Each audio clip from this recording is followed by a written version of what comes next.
I finally have some good news for you. Welcome, friends. Mortgage Mark. Let's talk about the end of week review. And let me tell you, I am happy to finally give some good news to everybody. Mortgage rates, they're actually, despite this arrow, they're going the opposite direction. They're coming down. So rates are now in that mid-7 range. But check this out. Remember, green is good. Look at the run we've had since mid-October. Most of this is due to the fact that inflation's been coming down. So that's been the nice run the last 2 or 3 days. You guys, 2 out of the 3 of the last days, rather.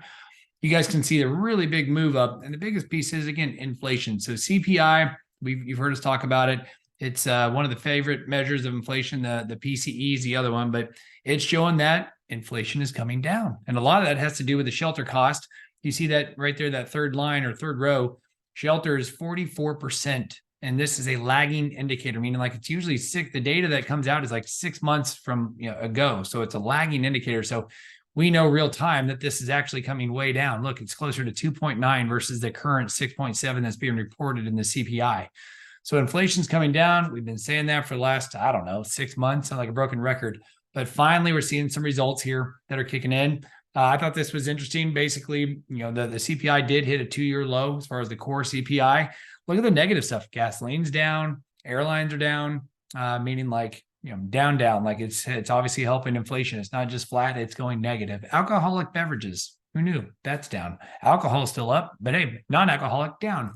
So the Fed's going to basically, the whole reason for the big movement this week is they think the Fed's going to start like cutting their rates sooner. We will soon see. Just remember, mortgage rates is not dependent on the Fed. Certainly they correlate, but the reality is we want inflation to keep coming down. That will help our mortgage rates come down. So in a weird way, while the Fed's going to have to accommodate, it's not the result. Them doing that is not going to make our rates go down. It's because they're going to go down because they think inflation's under wrap. And if they come down, it means inflation is under wrap, or they think so. And because inflation's down, that's why our rates will come down. So just keep that in mind. But here's some of the headlines that I found. Basically, they think the Fed's going to have to start cutting by 2024 in January. The odds went from a rate hike, meaning like 60 days from now, from 30% to like a 2%, meaning like they don't think it's going to happen. Now they think, potentially by June, there is a 100% chance of rates getting cut by June. It was previously July. So that's moving up.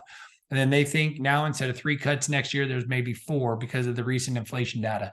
So again, inflation going down is what makes our rates going down, not the Fed, but inflation. Now the Fed is fighting inflation by raising rates, and keeping them high will help inflation come down. So when they cut rates, again, to say it again, when they cut rates, they're doing so because they think inflation's under wrap. And that's why our rates will come down, is because inflation is under check.